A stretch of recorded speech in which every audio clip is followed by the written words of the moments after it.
VenomousStare back with another StarCraft commentary, and I have some good news to begin this video.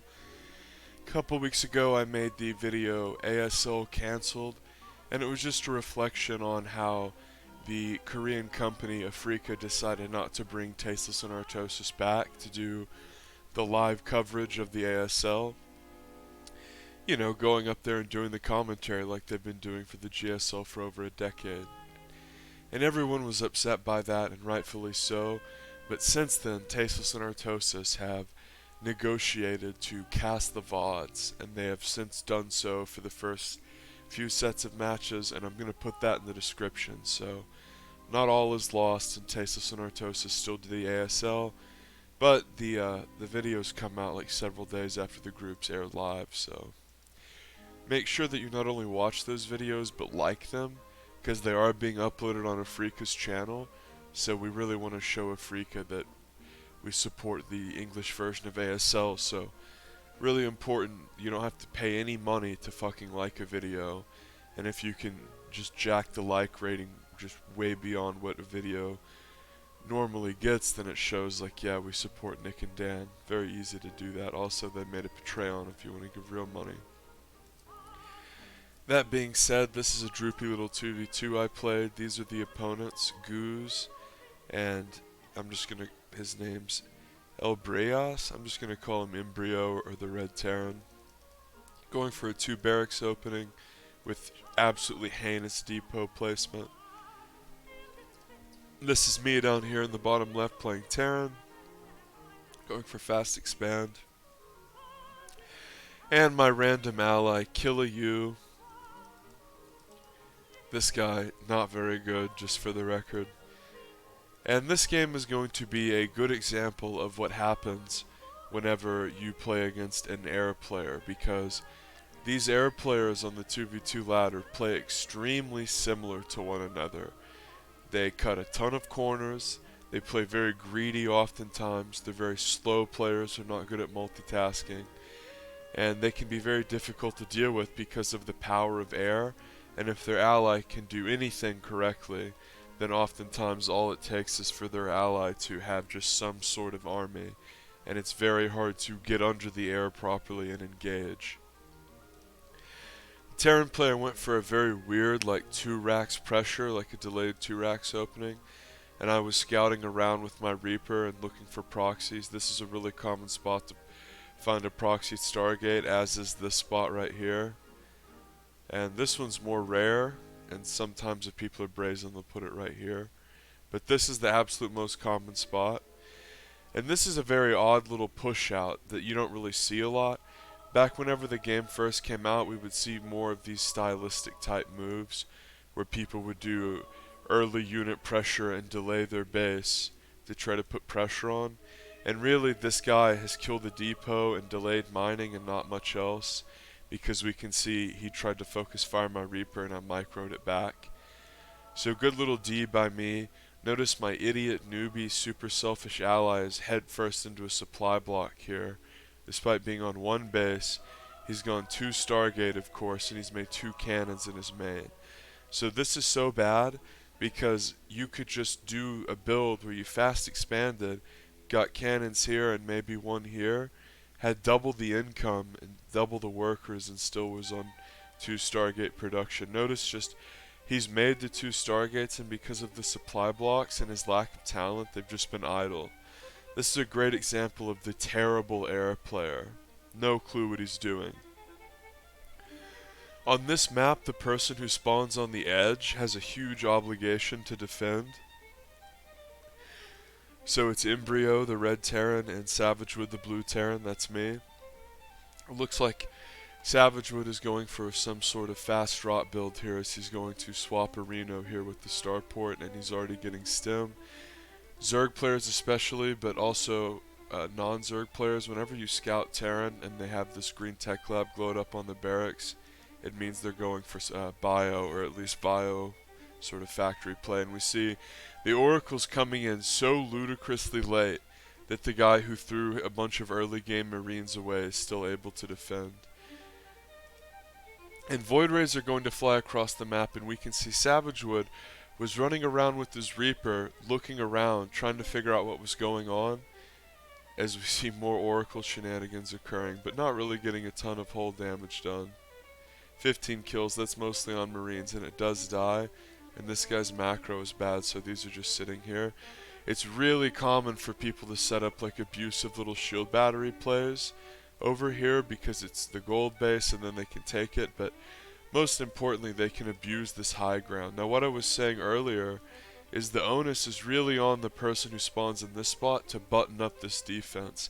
Your money turret spots are here and here because people are, this little area right here is the money zone to attack if you're going for this sort of abusive play, because you can shut down the mineral line, people will run their army around down the ramp, and then you just fly into their main, fuck the buildings in the main up, they run their army back into the main, then you fly down to the natural. So this turret's money, and then you always want to have one around here or here because you don't want to lose high ground vision if you have a bunch of Marines down here. So the Void Rays finally do come in, and when you come in surprise with 6 Void Rays, it can be devastating, but look how absolutely buttoned up I am. Turrets spread perfectly, and the idea is not to make so many turrets where the guy can't kill the turret and punch in. The idea is to make a solid ring of turrets and then supplement them with other units. Notice that I have a spotter depot here, safety mines at the bottom, safety turret. This turret here, like I said, is the bread and butter of your defense. Because people are going to want to assail you with drops from here and do big drops into your main. And it looks like the Voids are going to come in and try to attack the Protoss. And the Terran will probably do a Doom drop in conjunction with this. And because this guy is terrible and has his head in his ass, his units were just idle in his main. These don't even have waypoints, he's so stupid. So the Terran will siege the red Terran Embryo, and a Void Ray v Void Ray fight starts to occur in a truly 2v2 occurrence. And I'm going to come over and stem in. Remember, all my stuff was at the main and natural because that's where they were poking around.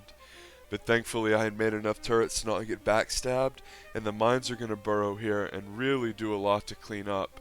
Because if you don't know, people who go for these abusive Void Ray styles in 2v2 cut all the corners. They oftentimes skip Warp Gate, and they just hate to make observers. So if you can get Widow Mines, and especially upgraded Widow Mines, that's one way that you can really devastate these air players that a lot of people don't consider.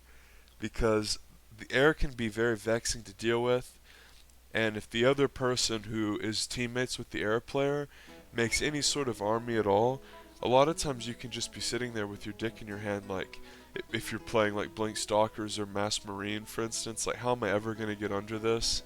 And it's very vexing to try to go like Viking, Mass Viking or something like that if they're smart enough to make Storm.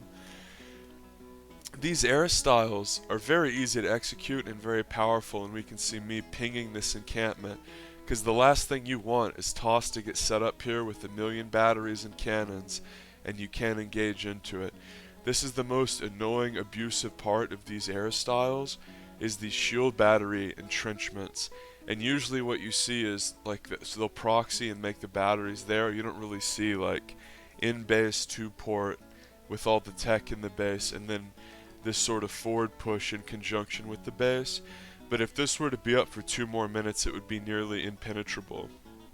So that's one of the most important things to remember when you play these air players, is that they will take these brazen bases or play really greedy behind their aggressive play.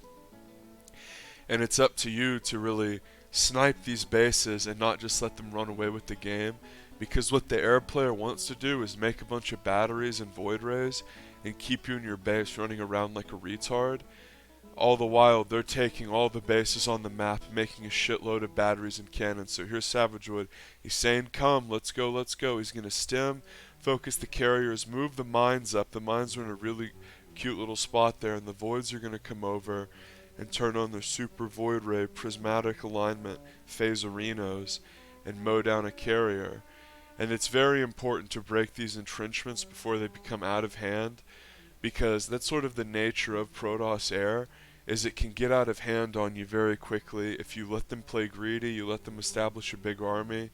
or you are in a position where you are on the back foot and are harassed for 20 minutes. If you don't have a competent ally that will help you move out and clear this stuff, you can sort of get, or if you're caught off guard.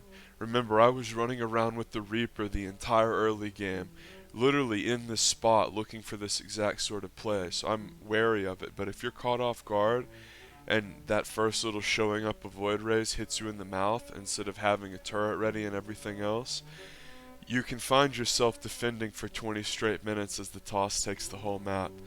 And here I have a bigger army than the Terran, and remember, since I had Widow Mines all over the map, I was able to scout his army, see where he was, and that little engagement win was predicated off of that. It makes your life a lot easier when you have a Protoss ally and they're also going air against an Airtoss, because if you have like a Zerg ally, a lot of times it's like he's going to make like 15 Hydras, and Hydras are terrible, so you're just going to get railroaded. And Savage Wood here focusing bases. This is very important when people are having these long, drawn out, like ostentatious fights, is you can really rip in and do severe base damage. But unfortunately for Savage Wood, he sort of underestimates the amount of factories. He probably thought it was 1 factory bio, and instead it's freaking 4 factory. So the tanks just smoked him. Thankfully the mines are going to do a little damage, and it looks like this Blue Void Army will about go even and peter out, but Savage Wood's reinforcements get here, and his 2-1 is about to finish. Now TVT is my worst matchup, and I think one of the ways that I lose TVT the most is I don't know how many tanks there are. I'm like, oh, it's just 1, and I stem my Marine army in like they're a bunch of lings, and they just get fucking eviscerated by tanks. That's like the one thing about TVT that if you don't play it a lot, you really don't understand, is like the dichotomy of like Marine tank and like when you can and can't go in. As Savage Wood snipes another base, I think TVT is the hardest mirror to learn. I think Ling Bane micro is like really tricky if you've never done it before, but like ZVZ is pretty straightforward in terms of like it's Ling Bane into Roach, and then like some idiot will try to go Muta, but TVT is weird with all the like techie openings, the Hellion drops, the Banshees. Yeah, patient you have to be. Thing about ZVZ is, yeah, like the consistent Ling Bane micro and the shift clicking the Lings and Banes out of the control groups and hitting your injects, like all that stuff is difficult. But if you want to be the aggressor, if you want to keep your foot on the gas, you can. And look, this guy still doesn't have anything waypointed.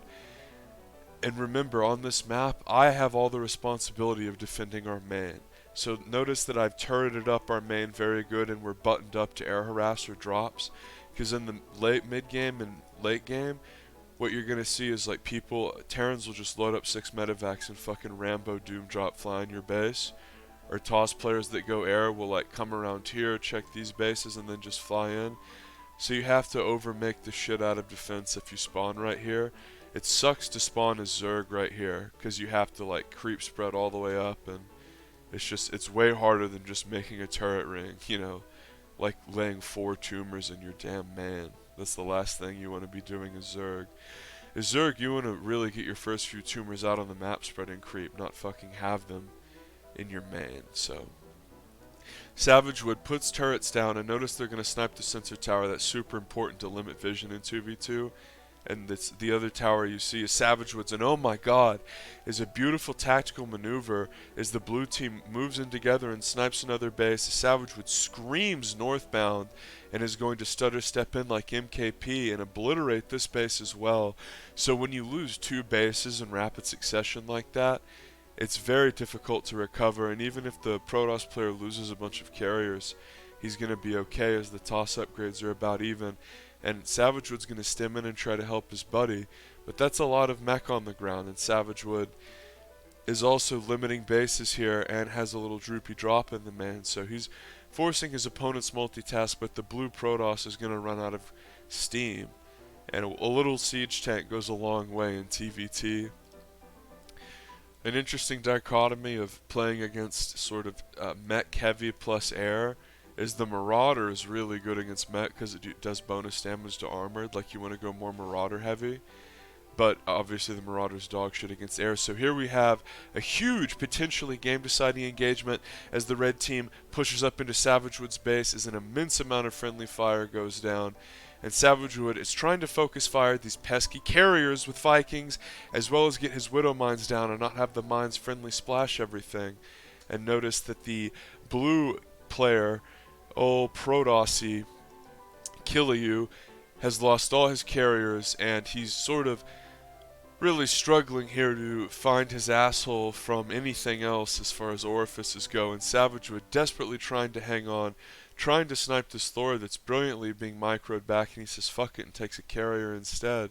And he's going to come in with more Marines and try to snipe some of these weak mech units, and just really piling on the PF here is the red team, and Savagewood desperately trying to repair it as well as get his mines down and crank out more units, as it feels like his buddy is just never going to come with the units.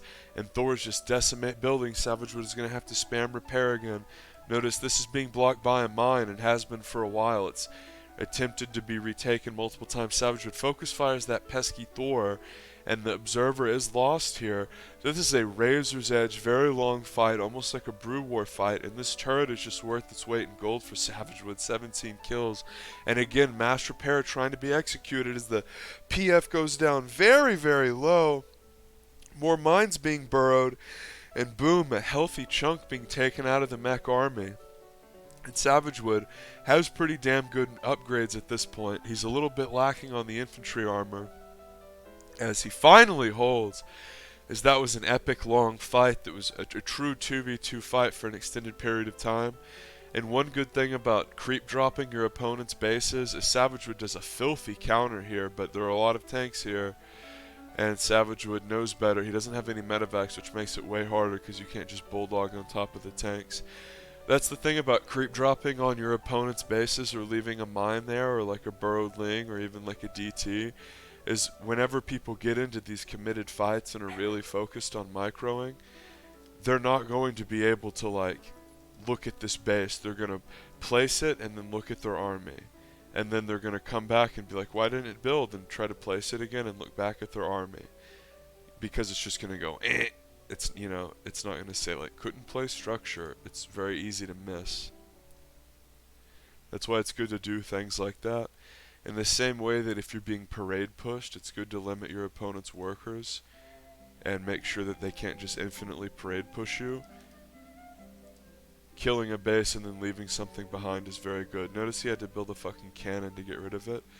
This high ground is a really good spot to siege up on. And whenever you build defenses and vision, whether you take this base or this base, you want to build a pylon or depot, or leave a tank or mines up in this area. Notice that I've left a mine in this path to see when he comes down, and I blocked his fourth as well. These are very annoying things you can do as Terran. And what's interesting is when you get the mine upgrade, you can be very irritating in 2v2, because in 1v1, if someone knows you're going mines, they can sort of become wary to it and know where the mines are. But in 2v2, if you're very liberal with just leaving upgraded mines in weird spots, it's so difficult to deal with. So remember, I've made him make observers at this point, and good players are pretty good at keeping their observers, but there are very few good players in the 2v2 ladder that go for these Airtoss styles. So what you can do is make detection, especially if you have like a Zerg ally, have an Overseer, have a Spore, have a turret, whatever, but or even scan, but when you fight, you focus fire the observers.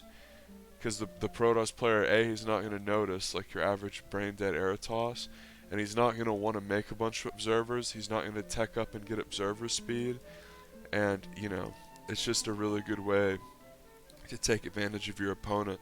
We can see my brain dead ally, who literally has one fucking gateway that I can tell just by a quick glance is floating a shitload of minerals, and of course he is, and just being worthless as an ally, really. And I'm, you know, desperately need minerals, really trying to fucking pump out units, and all floatsy here is like, I think I'll do the 2 cannon at each base trick. This is the weird, like the weird and disgusting thing about Airtoss players, like especially in 2v2, is they're so heinously bad you can do little things like sniping their observers or dropping them while they attack or doing mine drops on like the mid-early game, where they will take just a ridiculous amount of damage. They're so much worse than just your, like, let's just say you're playing at like 4K MMR on the 2v2 ladder. Your 4K MMR Arab to Protoss is going to be like the equivalent of a 2.5K 1v1 Protoss. They're so much worse than like Protoss players of an equal MMR level in 1v1. These players that do this air style, they're just horrific. They're so bad. This guy's like, wait, I gotta bring my big army over. A big key in these late game engagements when you're Terran with Biomine against Airtoss is you want to like set, you know, like you're gonna engage here, so you want to set up like a big mine trap and have their air fly into it. Because if you can get a big advantage like big ghost EMPs or big mine hits, then that's how you want to deal with these carrier armies. You don't want to have to burn through all this fucking shield and HP. So because this guy wouldn't send me money, we don't have enough fucking support. There's like quite a bit of there's quite a bit of mech units, but there's not that punch of like 50 Marines that we really needed. And this guy is so bad that he's just shooting interceptors. Notice I move a mine up there, and I still have mines here doing severe damage. And I'm shutting down this base as well. So this is a good example of even when you're having a big drawn out fight, even if like like my little one production cycle, like this little shit, I can't scream in and win this fight, but I've shut down this base and I fucked this base up again. He's having to build cannons to stop this. This is not normal to have to like, oh, he's shutting my mining down, let me build a couple cannons, and I'm doing this like into a sensor tower. He can't stop it.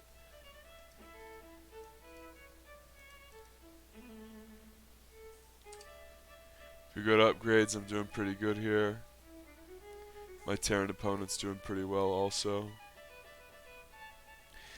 And this is how you can tell like the air kids are bad, is because at this point in the game you should have high Templar tech and charge, warp gate with 10 gateways, and these air kids are so bad and have stolen so many undeserved wins going mass air. They can't even manage to get 3-3 air consistently into late game. They don't have any supporting units. They just spam a shitload of cannons and batteries, and they can't multitask. So that's how you can take advantage of these players, is even though they play a very easy to execute style that's powerful and goes with pretty much everything in 2v2, yeah, you can still compete with it. And this is how. Watch this. So the bio stems in, and then I'm going to come in with the mines and sort of stagger them where they don't all go off at once. Notice I'm taking a shitload of friendly fire, so I'm going to go in and snipe the base. And then the air comes in after the carriers have been significantly damaged, and the Terran is just sort of like, well, I can't stop that. I have this like pissant 140 supply army. And the thing about base trades like this, where one player or team is going to win, like time-wise, way quicker than the other, and a Protoss is involved, it just means that the Protoss can like recall at any time. So this, like the blue team, the Protoss and I can punch in and pretty much kill everything, and then when he finally comes in to like do game-ending damage and make it a true base trade, the Protoss just recalls and doesn't die. So at this point the game's pretty much over, and you always want to do shift A moves, because one of the only ways you're going to lose a base trade when you get ahead like this is like having shit idle. And unfortunately, like mine Liberator Viking isn't the best for base trade. It'd be like way higher DPS to have, 60 Marines and 20 medevacs and just T-click the shit out of everything. But hilariously, my ally comes over, and this is like why mass air with like no support is dumb and bad, because if he had 10 speed zealots, which obviously he can afford, it would just rip through this. And I even tried to help him with libs, but I'm really trying to get everything dead on this front. And again, mines are not very good in this situation because they can't kill buildings, obviously. But when you finally do get 3-3 air and the Terran only has 2-2 with no medevacs, the game ends. So hope you enjoyed that, and I'm glad ASL's back.